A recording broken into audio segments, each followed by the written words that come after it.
Rev up your engines!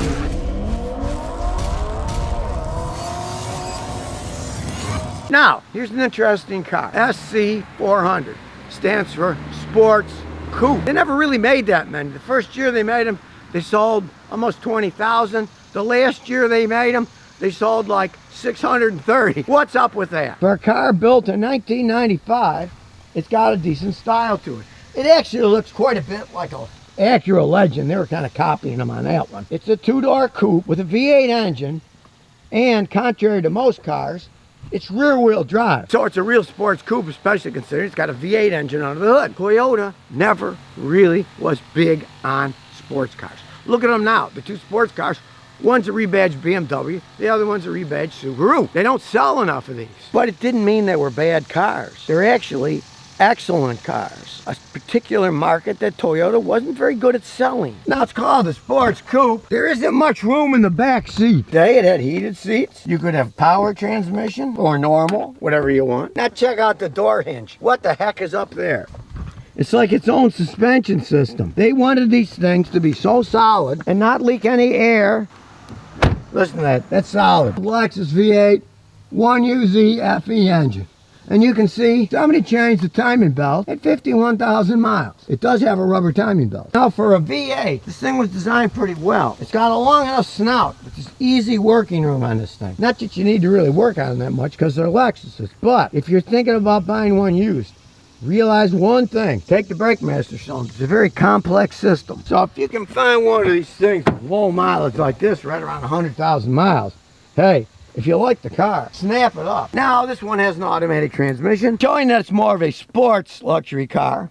But they did make one with a standard transmission for the president of Lexus. He had a standard transmission. But there's only one. If that's for sale, you'd pay a fortune because there's only one ever made. So let's start her up. Starts right up.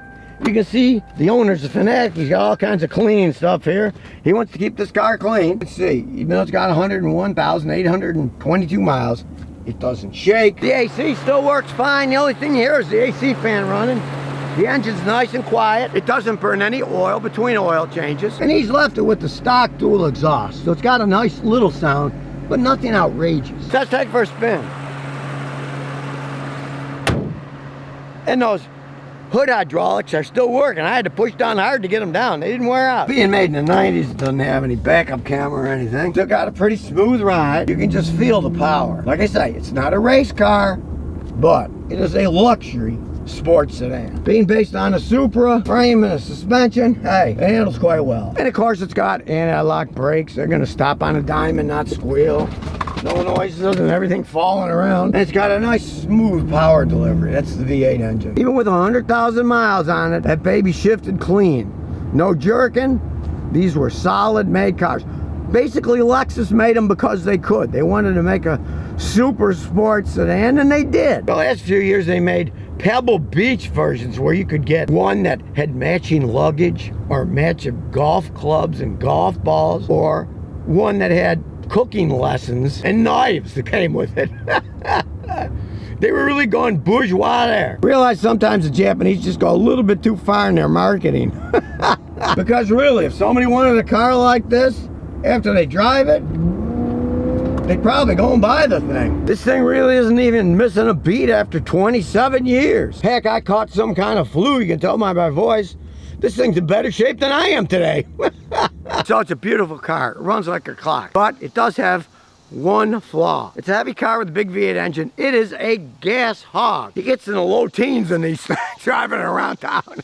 It is a gas hog, which is kind of a funny story. I had a customer back in Houston, lady customer, and she had a Chrysler with a rolling pile of crap. I said, get rid of that car. She bought one of these. She thought, oh, it's a Lexus. It'll get good gas mileage. Then in stop and go traffic in Houston, she was getting 13 miles a gallon, and she was mad and sold it. I said, you know, you should have asked me first. I said, if you were going to do that, get a Lexus like my wife's. Get an ES300. It gets decent gas. It'll get 25, 26 on a highway. But these have a big V8 engine.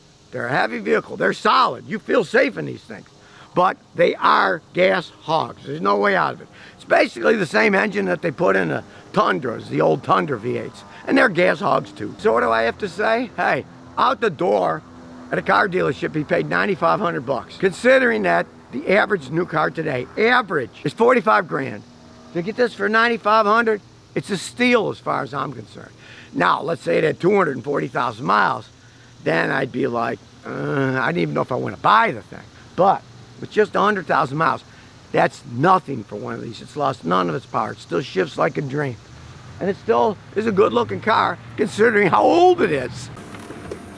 And here's some bonus questions and answers. Joey says, my father took his Camaro to get the oil changed at his local mechanic. Nice guy, but he says he can't get the oil changed. So instead, he went to Jiffy Lube. Was this a big mistake? Changing oil and filter is not rocket science, right? But it has to be done correctly. And the problem with a lot of these chains like Jiffy Lubes are, some of the guys they hire are just like, hey, they'll hire anybody. They'll go look outside, you see a sign, now hiring anyone. They have to torque it on right. If they don't put the bolt on right, if it's too low so it'll leak, your engine will blow up. They get it too tight, they could cross-thread it. Then you'll have to buy a new oil pan. I personally don't trust the cheap places because unless you live in an area where you can have a relationship with a guy. When I was in Houston, I knew guys that did that. I'd have a relationship with them. I tell my customer, go over there, get your car inspected, they can change your oil too. They knew they were one of my customers. They treated them right. They didn't try to sell them a bunch of crap. Most of the time, if you go to any kind of a chain, they're going to try to sell you everything.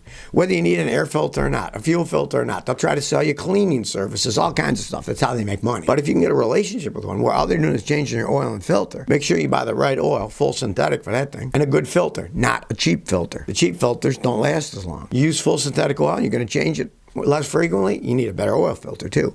So you got to pay for that. Just don't say, I want the discount oil change. You don't want to do that on that Camaro. You could ruin the engine by having too cheap of an oil filter.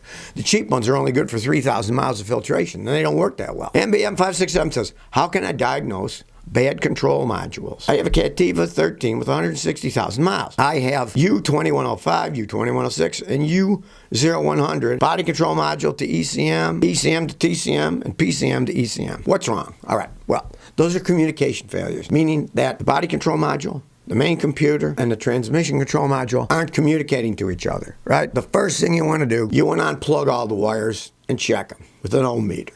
See if any of them have a short. If they have a short, voila, right? If you don't find one, plug them back in and unplug them one at a time. And if you find the communication code goes away when you unplug one, that module is bad.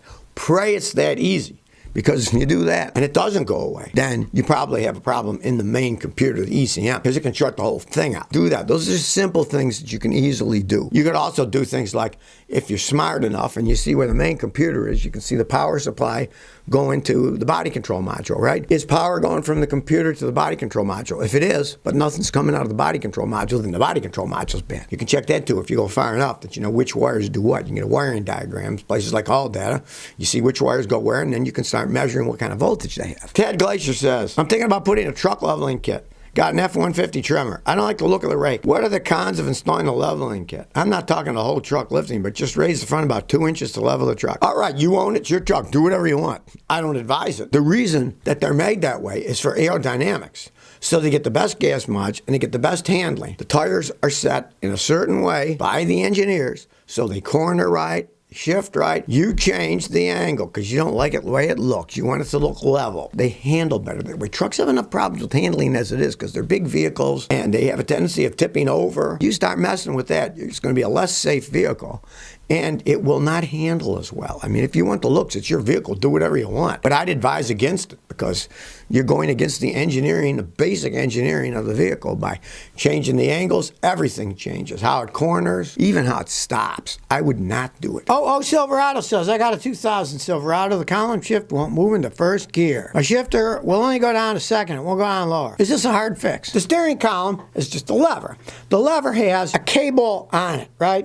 And the cable goes down to the transmission. If this happened after he rebuilt the transmission, that's his fault. That would mean he didn't put it back together right. And a lot of times when guys pull the trannies, they end up stretching that cable, and the cable's too stretched. It won't go the whole way down into one. You tell him, hey, put another cable on, fix it free. Didn't do this before you worked on it. If it happened months after he rebuilt the transmission, it could very easily just be that the cable on its own, it's a 2000, and you say you got 250,000 miles, just might have stretched and it needs replacing. Now, it's not really all that hard. You take the plastic off, you can buy the cable at a dealer or even AutoZones can get them for you, and you just replace the cable assembly and bolt it on. It's not that hard to do. If you're never, let's say, using first gear, you don't even care, right? But if you want to be able to put it down into first gear, go ahead. Have him fix it for you if it happened as soon as you got it back, but if it was months and months later, it just probably wore out. So if you never want to miss another one of my new car repair videos, remember to ring that bell.